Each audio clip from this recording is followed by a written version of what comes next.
Russia's invasion of Ukraine intensifies as half of the troops stationed on Ukraine's border were instructed to enter the country. And as Ukraine's citizens fight back, some right here in the Midlands are standing in support.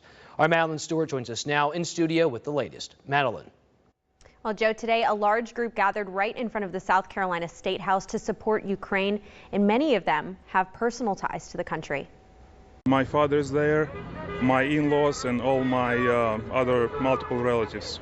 We cannot mentally digest what's happening. Yuri Petrenko moved to the U.S. back in 2006, but still has close ties to Ukraine. He says although Russia and Ukraine have their differences, an invasion was what he and others least expected. A lot of people thinking he was bluffing, but he was not. And I was one of those people.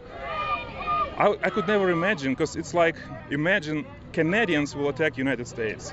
Is it possible? No, never.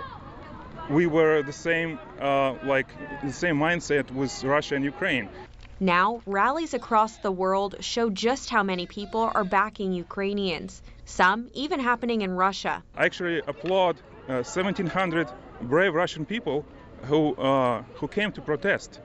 They all will be thrown in jail for 15 days or more, but still there is a hope for civil society in Russia, though those people are going to pay a high price because their lives is in danger. History repeating itself. That's how former ABC correspondent in Moscow, Charles Bierbauer, compares this crisis to his time covering Russia during the Cold War. I've seen demonstrations in Russian cities years ago that were rather swiftly suppressed.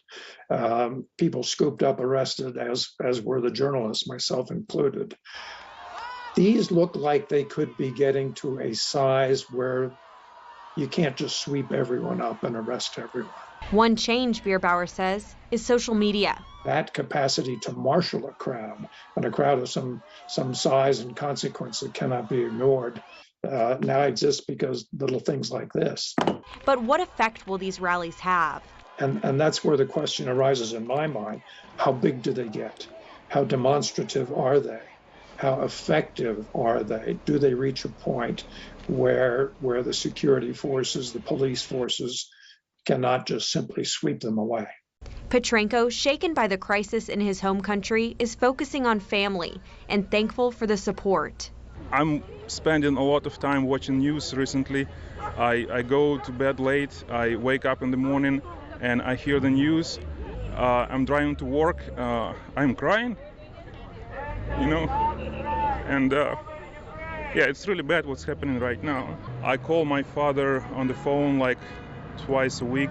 It used to be more rarely, but because of recent events, I want to check on him more frequent. And if you're looking for ways to help with the relief efforts in Ukraine, head over to our website, WISTV.com. Reporting in the studio, I'm Madeline Stewart.